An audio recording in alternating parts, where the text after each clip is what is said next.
Ada dua faktor yang saya kira menyebabkan pelemahan rupiah yang begitu kencang ya dalam beberapa hari terakhir ini. Yang pertama adalah kondisi atau ketidakpastian global di mana berbagai lembaga keuangan internasional sudah mengkonfirmasi eh, bahwasanya tahun 2023 kondisinya gelap, ya disebut gelap. Artinya ketidakpastiannya begitu tinggi, bahkan disebut terancam kondisi stagflasi di mana perekonomian terkontraksi, mengalami perlambatan, sementara mengalami di sisi lain mengalami inflasi yang tinggi. Ya. Nah, ketidakpastian itu pada umumnya itu akan menyebabkan investor untuk memilih bentuk-bentuk investasi yang aman, ya, yang kita sebutkan sebagai safe haven. Ya. Mereka akan mencari instrumen yang relatif aman, relatif rendah risikonya. Ya. Dan salah satu bentuk dari uh, instrumen safe haven itu adalah dolar. Ya. Jadi mata uang dolar itu adalah dianggap mata uang yang dianggap aman, risikonya rendah. Itu yang pertama. Yang kedua adalah kebijakan dari The Fed sendiri adalah di dalam upaya untuk memerangi tingkat inflasi yang begitu tinggi di dalam negeri di Amerika, itu menaikkan suku bunga yang tadi sudah disebutkan selama 1 tahun ini sudah 300 basis poin. Tingkat bunga acuan The Fed itu sekarang ini selisihnya cuma 100 basis poin dengan Indonesia. Ya, saya kira itu adalah sebuah kondisi yang luar biasa ya, yang tidak pernah kita lihat sebelumnya. Spread suku bunga antara The Fed dengan kita begitu rendah, yang disebabkan oleh kenaikan suku bunga acuan The Fed itu begitu tinggi yang tidak diikuti oleh kenaikan suku bunganya Bank Indonesia. Nah, itu terjadi di global ya. Oleh karena itu, karena memang tingkat suku bunga The Fed begitu tinggi di kondisi ketidakpastian yang besar, ya sangat wajar kalau kemudian ya selama setahun ini kalau kita lihat di DXY-nya atau indeks dolar itu Ya. melesat tinggi sekali. Jadi rupiah melemah itu bukan karena kita melemah, tetapi dolarnya yang menguat sangat besar ya. Dan itu penguatan dolar itu tidak hanya terhadap rupiah, tetapi terhadap mata uang global lain. Oke, Pak David, imbas semakin dikhawatirkannya ancaman resesi kalau kita lihat yield obligasi pemerintah Amerika Serikat tenor 10 tahun bahkan kemarin sempat menyentuh level 4% meskipun saat ini sudah turun di level 3,7%. Sebetulnya apa sih yang patut kita khawatirkan terkait dengan melonjaknya yield obligasi US Treasury ini? Ya, kalau terkait US Treasury ini memang yang kita khawatirkan ada potensi lingkaran setan ya, karena ada kenaikan, ada penguatan US dollar, kenaikan yield US Treasury. Nah, di sisi yang lain, karena ada penguatan USD tadi, banyak juga negara-negara yang melakukan intervensi dengan menjual USD-nya di satu sisi ya, termasuk juga emerging market. Kalau kita lihat kepemilikan USD itu cenderung turun ya, seiring dengan intervensi falas di tengah penguatan US dollar yang sekarang terjadi. Jadi kalau kita lihat trennya memang ya kalau kita bicara Rusia memang drop ya, mereka mengurangi eksposurnya sangat drastis untuk aset Amerika Serikat.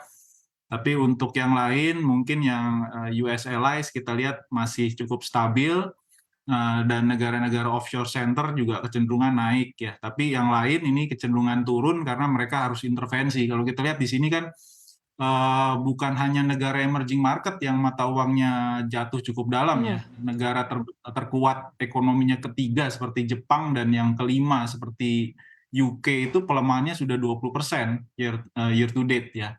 Jadi kalau Indonesia kan hanya baru sekitar berapa ya? Sekitar 5,5%-an year to date. Dan pelemahannya itu banyak terjadi memang di bulan September, bahasa saya. Akibat memang ada pembalikan ekspektasi pasca Jackson Hole. Jadi waktu Jackson Hole diafirmasi oleh Jerome Powell bahwa mereka tidak akan ragu untuk terus menaikkan suku bunga gitu ya. Padahal sebelumnya di Agustus itu sempat ada ekspektasi di pasar ada kemungkinan Fed itu melakukan pivot istilahnya. Jadi di bulan-bulan Agustus itu sempat terjadi inflow kembali risk on ke emerging market Ya. termasuk ke rupiah juga karena ada ekspektasi tadi, tapi berbalik setelah Jackson Hole. Nah ini memang karena US dollar kita tahu Mbak Sasa masih menjadi mata uang yang digunakan ya, transaksi global itu bisa dikatakan sekitar 90% masih menggunakan US dollar.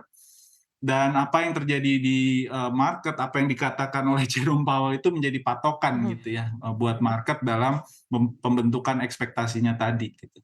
Oke, Pak Peter tadi Pak David mengatakan kalau sebetulnya pelemahan rupiah dibandingkan dengan negara-negara lain sebetulnya tidak masih minim dibandingkan dengan negara-negara lain ya Pak Peter. Tapi kalau misalkan kita melihat juga sebetulnya beberapa waktu lalu Bank Indonesia kan secara total sudah menaikkan suku bunga acuan 75 basis poin dan menjadi 4,25% untuk menjaga inflasi dan juga menjaga stabilitas rupiah. Tapi apakah kebijakan secara agresif ini belum cukup manjur untuk menjaga rupiah untuk kembali bergerak di bawah level 15.000? Ya kalau kita lihat dari selama 1 tahun ini, ya tidak bisa disebutkan agresif ya kebijakannya Bank Indonesia. Ya, Bank Indonesia kan baru menaikkan sebanyak 75 basis poin itu kan dalam 2 bulan terakhir ini.